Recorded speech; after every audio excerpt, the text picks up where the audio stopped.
Debemos terminar el último tema a partir de la Suma de Teología y se refiere a la prudencia. En la cuestión 47 de la secundae.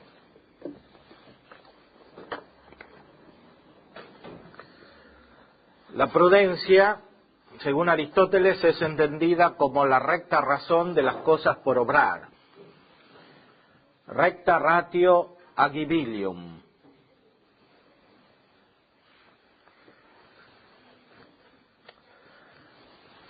Lo que hay que obrar debe ser entendido en el sentido de la operación humana, tal como la hemos descrito hasta aquí. Interviene la razón, interviene la voluntad y ésta mueve las otras potencias.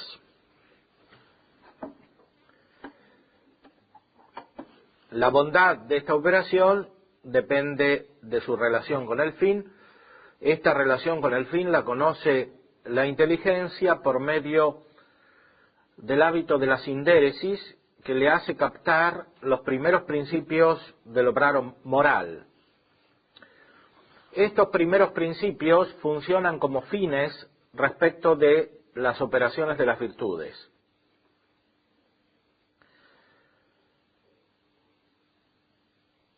A su vez, todos estos principios,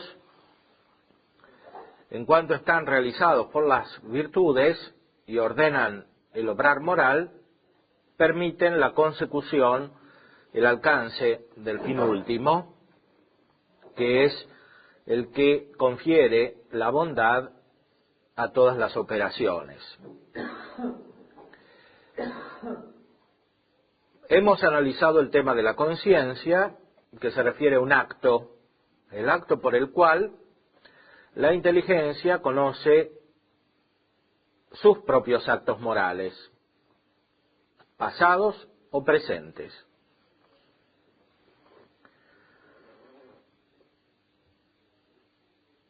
Desde la conciencia se engendra una orden que hace ejecutar los actos cuando son presentes. Para que la conciencia esté adecuadamente formada, hace falta una virtud que es la virtud de la prudencia, además del conocimiento de los primeros principios morales. La prudencia se refiere a lo particular, a la conexión entre esos principios morales universales y los actos particulares. Para conocer bien esta conexión hace falta una disposición especial en la inteligencia, que es justamente la prudencia. Las cosas que hay que obrar, en la definición de Aristóteles, hay que entenderlas como algo correspondiente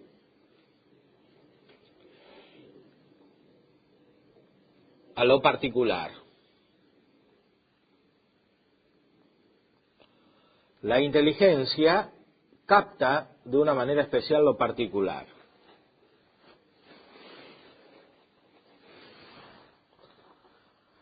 Eso es una operación difícil para la inteligencia porque su nivel normal es el de lo universal.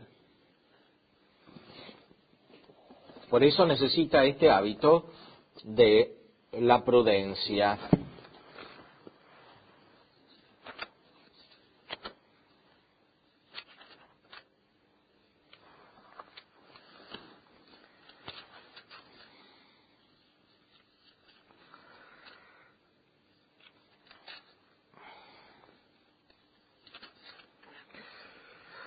La prudencia está en la potencia cognoscitiva, naturalmente, porque implica un cierto razonamiento, una cierta colación o discurso.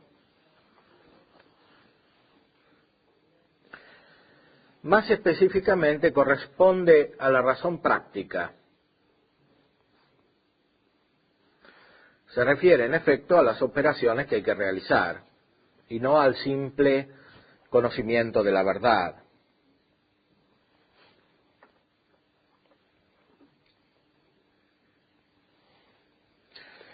Es propio del prudente, dice Aristóteles, citado en el artículo 2 de esta cuestión, el aconsejar bien.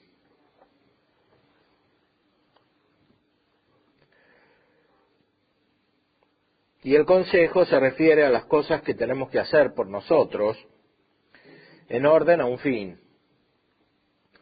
Ya hemos visto anteriormente, analizando los actos de la voluntad y de la inteligencia correspondientes, qué papel tiene el consejo respecto de la elección. La elección se refiere siempre a un fin. Para poder tener ese consejo adecuadamente, hace falta la virtud de la prudencia.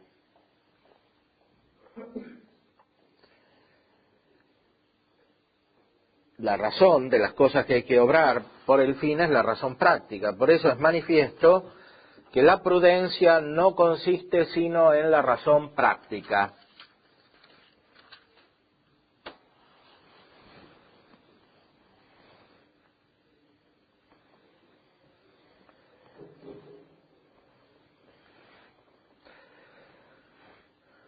Más específico de esta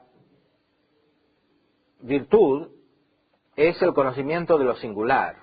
Esto es lo que la caracteriza, según la explicación dada.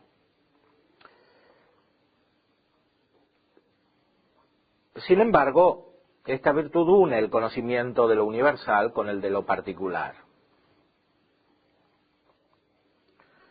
Por eso supone el hábito de los primeros principios morales.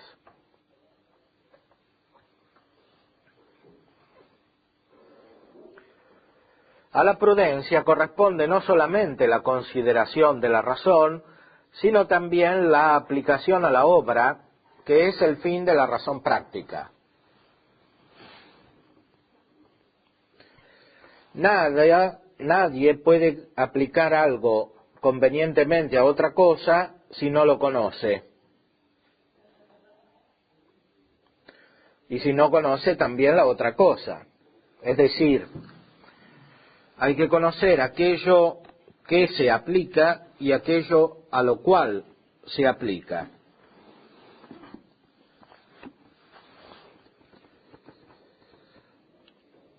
Las operaciones se realizan de manera singular y por eso el prudente tiene que conocer los principios universales de la razón y tiene que conocer también lo singular, respecto de lo cual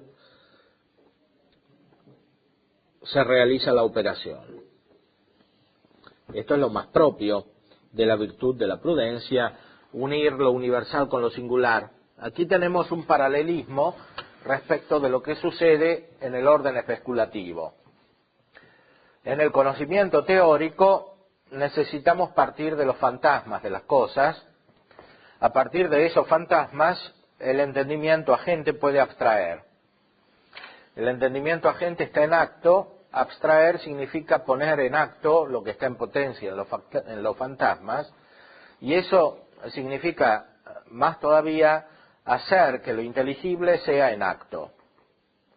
Es decir, lo principal de la especie viene del entendimiento agente, aunque éste no puede producir la especie si no está la materia, que es lo sensible. Esto corresponde al modo de obrar del hombre y últimamente corresponde al modo de ser del hombre. El hombre es hilemórfico, es compuesto de forma y materia. Las operaciones propiamente humanas reflejan esta estructura. Lo mismo sucede en el orden práctico, en el conocimiento práctico. Hay principios universales que la razón conoce y hay también una aplicación de esos principios universales a lo práctico. Mientras que en el conocimiento especulativo se trata de contemplar la realidad misma de las esencias, en el conocimiento práctico se trata de establecer una regla de acción particular para las operaciones. Es la razón la cual, a partir del conocimiento universal, pero también a partir del conocimiento singular, sensible de las cosas y de su reflejo en la inteligencia, produce un acto por el cual guía la operación concreta de la voluntad y de las otras potencias. Un acto electivo. Es necesario elegir lo que se obra, como hemos visto. Más aún es necesario elegir bien, porque la elección se refiere al fin, y no cualquier operación conduce al fin. Elegir bien significa elegir de manera conforme con el fin.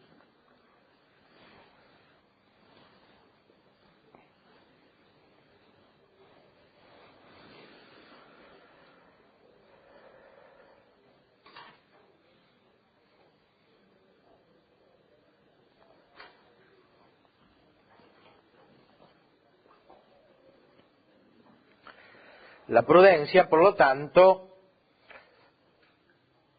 hace presente el ser del hombre en las operaciones prácticas, prolonga el ser del hombre en las operaciones prácticas, perfecciona o permite la perfección del hombre en esas operaciones, lo cual sucede solamente cuando éstas conducen al fin, porque la última perfección es el fin, y de ella deriva la perfección de las operaciones.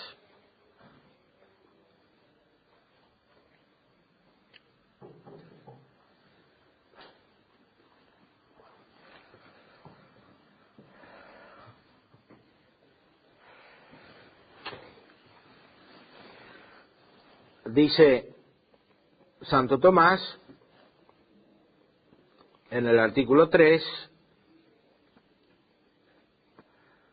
como decíamos, que el prudente tiene que conocer los principios universales de la razón y también las cosas singulares. Aunque estas cosas singulares son infinitas en cierta manera, sin embargo, por la experiencia, estas cosas singulares infinitas se conducen a algunas cosas finitas, que son las que suceden en general, cuyo conocimiento es suficiente para la prudencia humana.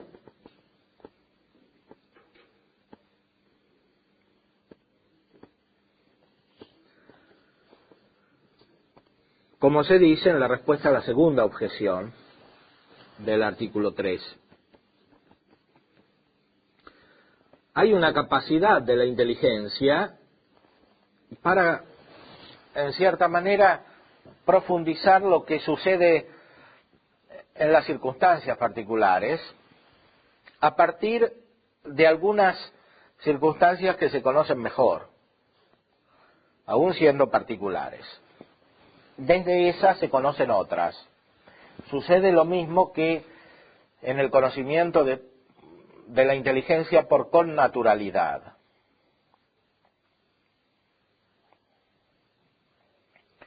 En este conocimiento, cada uno conoce una verdad conociéndose a sí mismo y conociendo al otro que está unido a sí.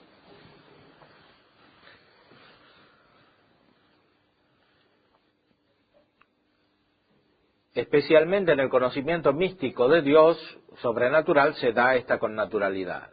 Nosotros conocemos a Dios porque estamos transformados en Dios por la gracia, lo captamos en cierta manera en nosotros mismos. Algo semejante sucede con el conocimiento singular natural que permite la virtud de la prudencia. Captamos algunas operaciones singulares y desde ellas, por connaturalidad, captamos otras. Profundizando en el sentido de estas, captamos otras. Por ejemplo, podemos saber que un modo de obrar exterior o incluso de moverse de otras personas es bueno o es malo por comparación a nuestro modo de obrar y de movernos, incluso exteriormente. Se trata entonces de un cierto conocimiento por connaturalidad. Por otra parte, hay que recordar que en el hombre las potencias sensitivas participan más de la razón que en los animales, y por eso nuestras potencias interiores son más perfectas. Santo Tomás lo explica en la primera parte de la Suma, especialmente en la cuestión 78,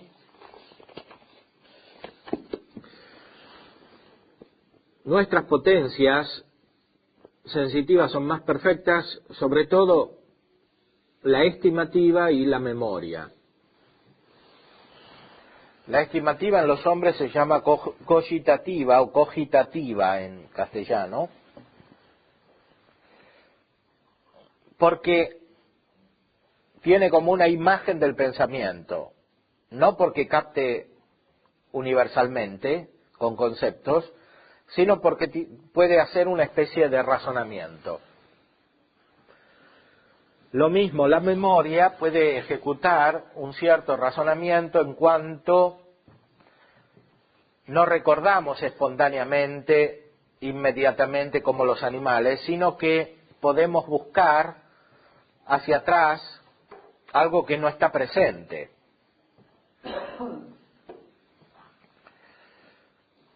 Eso, por otra parte, es lo que basa el método del psicoanálisis, por ejemplo.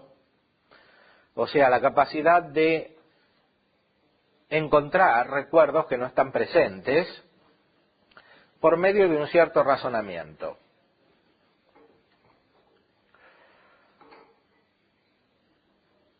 El problema es que en el psicoanálisis ese método implica una primacía respecto de la razón,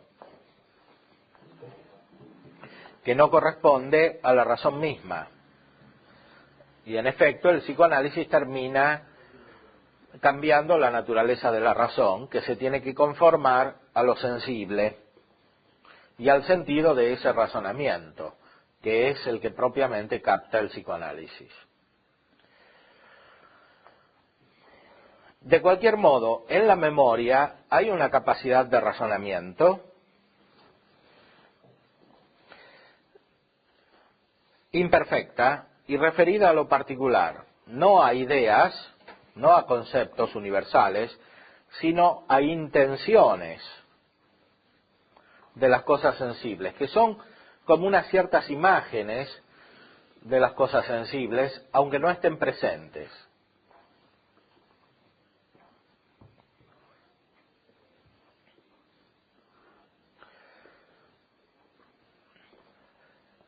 Imágenes dinámicas, por decir así, que implican una relación con otras, una tendencia hacia otras, etcétera. Y por eso, por la cogitativa, podemos captar, en cierto modo, analógicamente, el valor de las cosas sensibles. El valor para la vida biológica, no para la vida espiritual.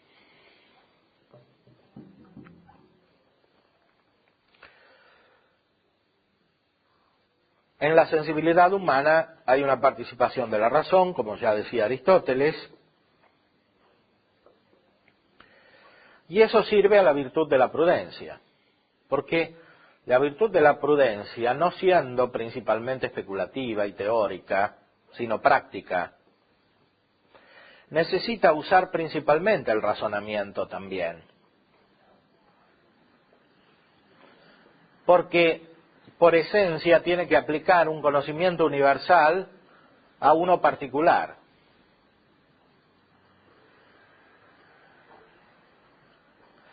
Esa aplicación no es inmediata, es compleja, por la complejidad misma de lo particular y por su distancia respecto de lo racional, porque es inferior a lo racional, porque tiene menos unidad que lo racional, menos ser que lo racional. Por eso se requiere un razonamiento complejo, que es propio de la prudencia. Justamente la prudencia sirve para aconsejar. El consejo es un juicio práctico.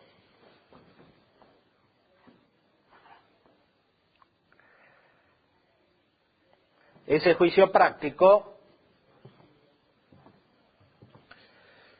después lo aplicamos a la operación por la elección.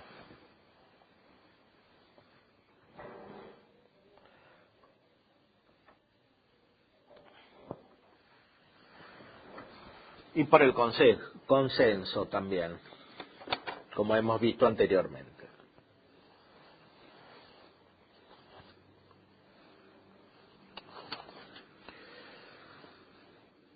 La virtud de la prudencia supone el fin de todas las virtudes morales. No les da el fin. La virtud de la prudencia encuentra ese fin a partir del conocimiento propio de la sindéresis, que es el de los primeros principios morales.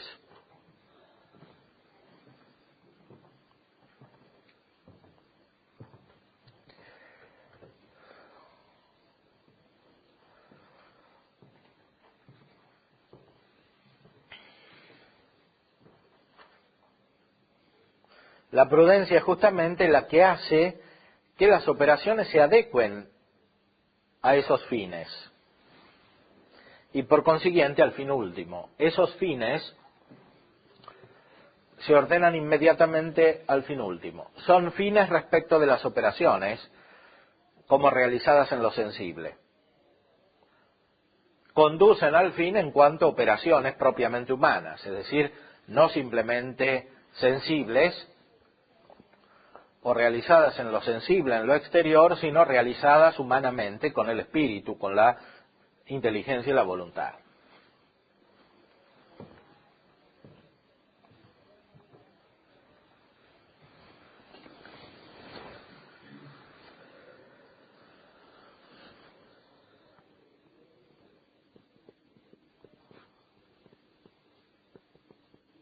La prudencia aplica los principios universales a las conclusiones particulares de lo operable y por eso no le corresponde dar el fin a las virtudes morales, sino sólo disponer respecto de las cosas que conducen al fin. Ea quae sunt ad finem.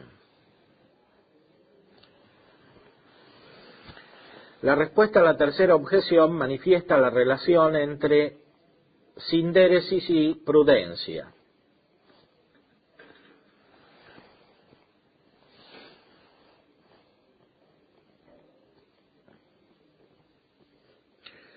El fin no corresponde a las virtudes morales como si ellas dieran el fin, sino porque tienden al fin dado por la razón natural.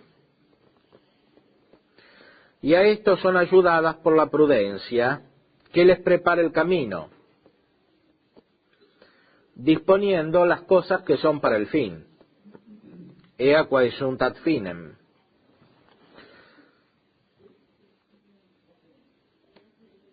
Y por eso hay que decir que la prudencia es más noble que las virtudes morales y las mueve. Pero la sindéresis mueve a la prudencia, así como el intelecto de los principios mueve a la ciencia. La prudencia es la más noble de las virtudes Morales. La más noble. Sí. Vale. Es más noble que las virtudes morales, si se quiere propiamente hablando, porque la prudencia es intelectiva y las virtudes morales corresponden a la voluntad y a los apetitos. Pero no podemos decir, bueno, no sé si cuando he estudiado, a lo mejor estoy equivocado, las virtudes morales, la prudencia es la virtud moral.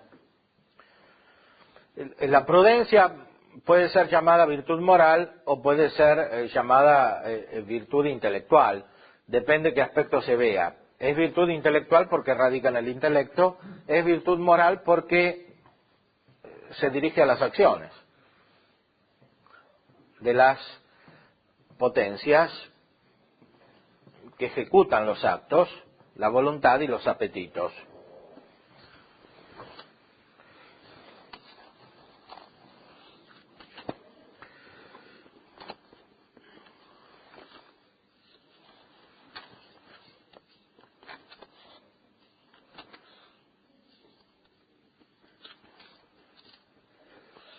Podemos verlo en la prima secundae.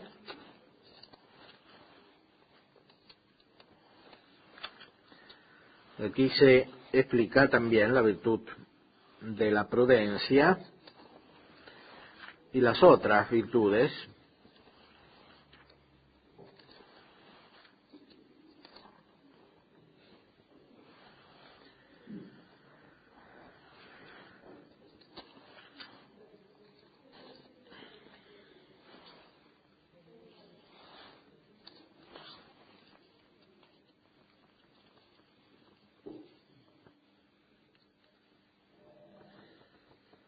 La prudencia no puede estar sin la virtud moral.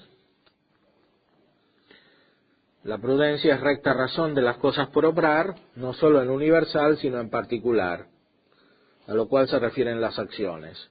Esta recta razón preexige principios a partir de los cuales procede la razón. Esos principios son también particulares.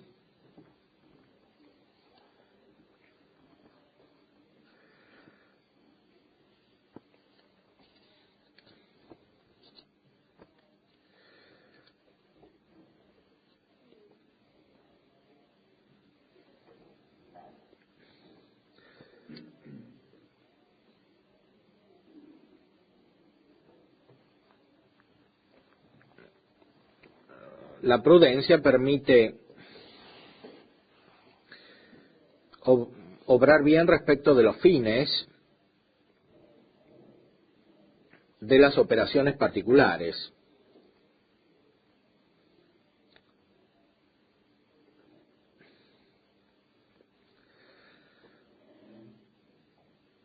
Esas operaciones particulares regidas por la prudencia conducen al fin de estas operaciones, que no es otra cosa que su bien.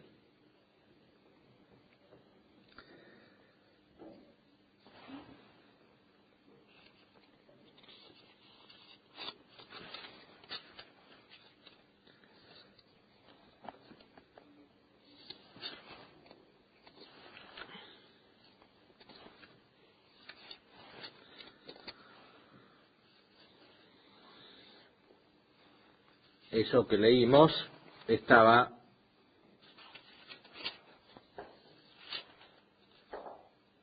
en la cuestión 58 de la prima secunda, artículo cuarto. Y en la cuestión 61, artículo segundo, se dice que hay 4 virtudes cardinales, una que es principal y es prudencia,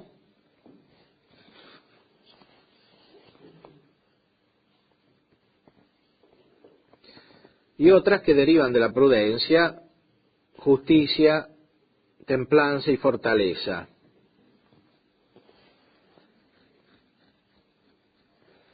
Son aquellas sobre las cuales se ejecuta la virtud de la prudencia.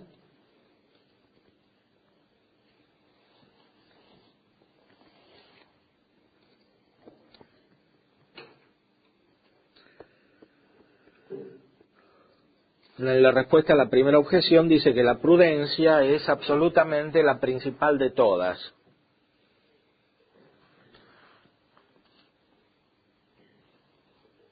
Porque es la que hace que las otras sean tales.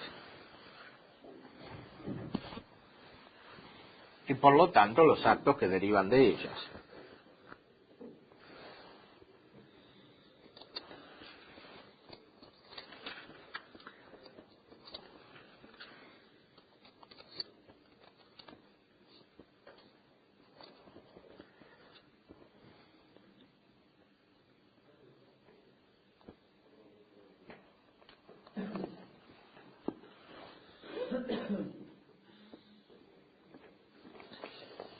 Volvemos a la cuestión 49 de la secunda secundae. Cuestión 47. Y aquí encontramos también otras afirmaciones. Es propio de la prudencia encontrar el medio en las virtudes morales. El medio es una metáfora, un símbolo para indicar aquello que es justo en las operaciones. Eso justo es lo que la razón entiende como correspondiente al fin.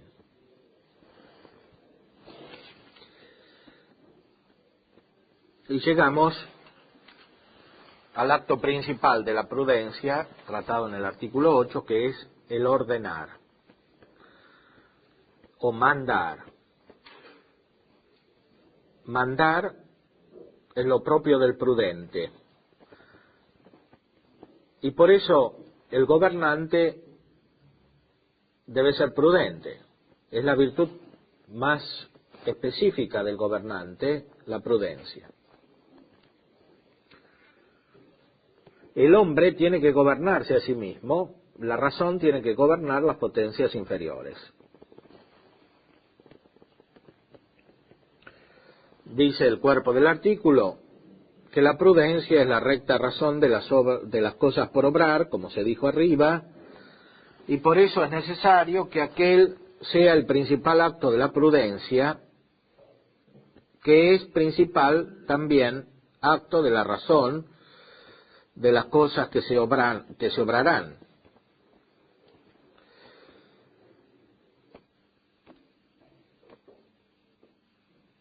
De esta razón hay tres actos. El primero es aconsejar, y esto pertenece a la investigación, pues aconsejar es buscar, como se dijo arriba.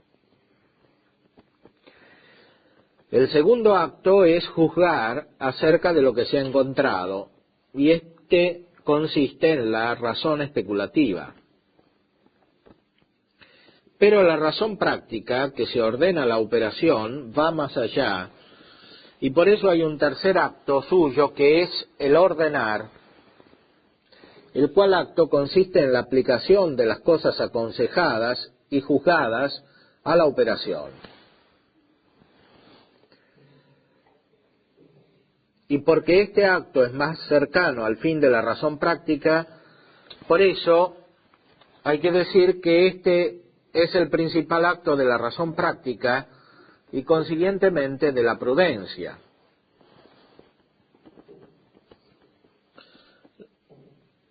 Lo principal de la prudencia como virtud es práctico, porque el juicio, en cuanto es todavía teórico o especulativo, es más bien propio de una ciencia teórica, de la ciencia moral misma.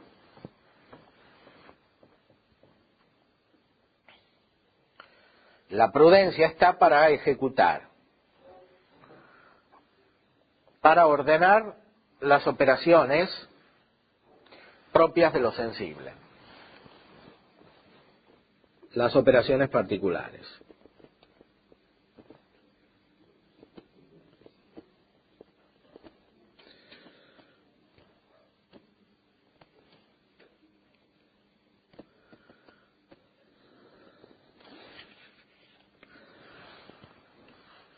Dado que el acto de la prudencia se refiere a lo sensible, aparece una característica especial que es la solicitud o preocupación, o también celeridad, velocidad.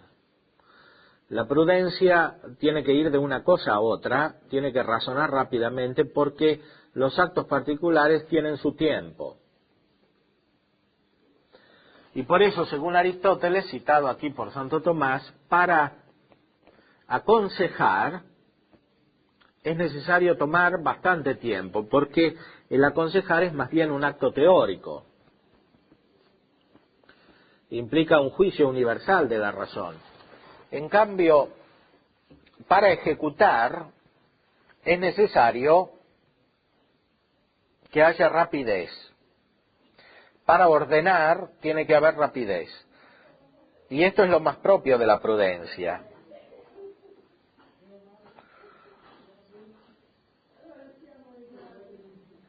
Aplicar con rapidez el conocimiento universal de los principios morales a las situaciones particulares.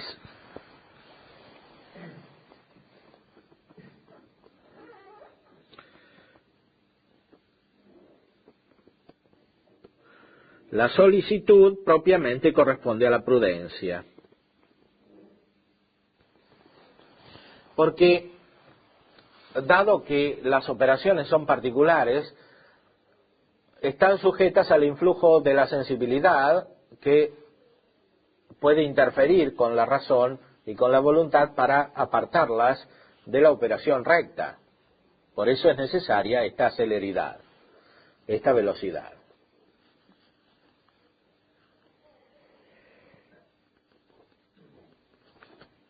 ¿Terminamos ahora? Sí. Bueno, después me haces la pregunta.